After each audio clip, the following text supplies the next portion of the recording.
Today we're going to go through the search functionalities, how to use your data tabs, and what data is acceptable to upload, and some of the menu options that we have available. So let's start out with our menu options. Here in the Help tab, we have the About Us, which tells you a bit about the lab and why this app was developed for research. And we also have the tutorial that you are viewing now. So if you need to view this later, it should be available in the app as well.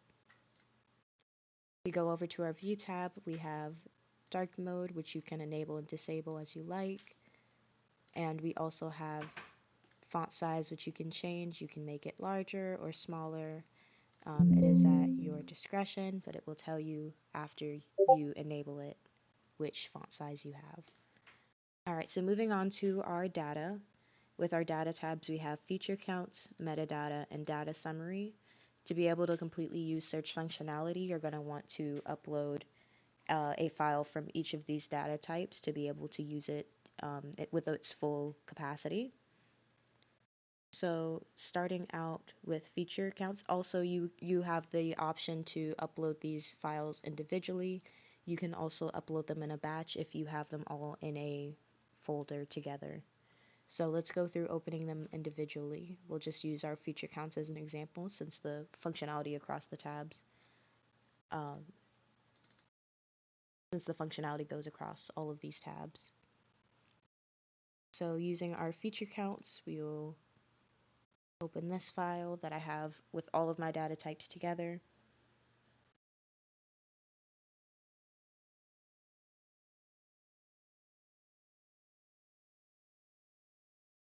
It may take a second to load in depending on how large the data is. If you are using the full files that are provided by the Whiteley lab, it will typically take about a minute to load in all of the data. Alright, so now that this data has loaded in, we can take a look and make sure that everything is in its correct place. As you can see, we have the genes across the top and our SRRs going down. So now we're actually going to use our refresh tab feature to clear this out so that I can load in fresh files. I'm going to load in all of these data files together. So we're going to refresh the feature tab, which leaves this completely empty, and we are going to load in all of our files.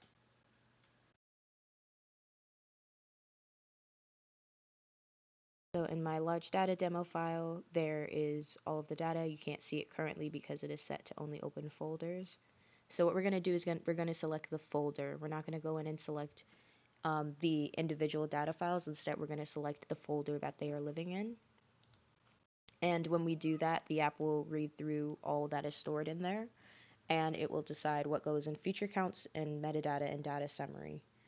So this will also take a second to load because all of these files have at least 5,000 samples in them. So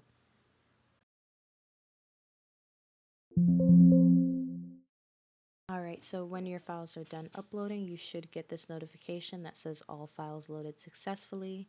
So moving on to our search functionalities, let's talk about loading existing searches and creating new searches.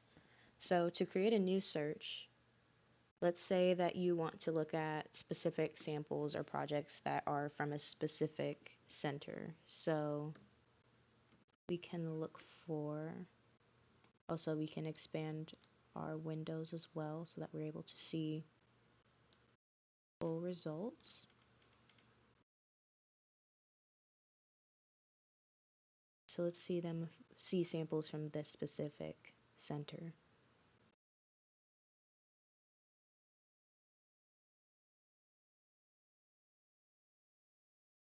Alright, so we have 6 results that populated here. You could see the metadata and the data summaries for all of them, and as well as the search parameters that you use to get these results. So what we can do from here is we can save the search parameters that we use to get these results, and we can also export all of the files that includes the search parameters in them. So let's try exporting all of the files. And so when we export, it gives us the option to upload wherever we would like. I tend to upload to an external data or to an external storage. So I will upload it to this folder. And it will confirm where it's uploaded and that it has uploaded successfully. So when I go into this folder now, I should have feature counts, data summary, and metadata. Included in this is a JSON file of the search parameters that were used to get these results, which we can then use to load our existing search. So we'll go all the way back here, exit out of these, and so now we'll move on to loading existing search, which we will use this JSON file with the previous parameters. It'll tell you that you loaded it successfully, and as you can see, the center project tab is already filled out for us. So then if we wanted to include something else, like let's say the library strategy, or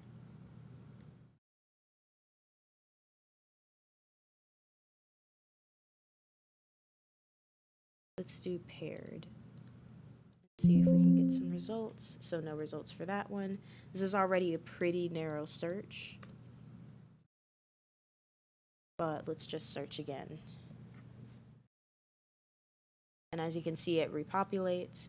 But yes, if you want to change any of the search parameters or have some in tangent with each other, then you can experiment with that with our load existing search option. Alright, so that is all with this tutorial. We appreciate if you leave us feedback and any improvements that you might suggest. And thank you for viewing our tutorial.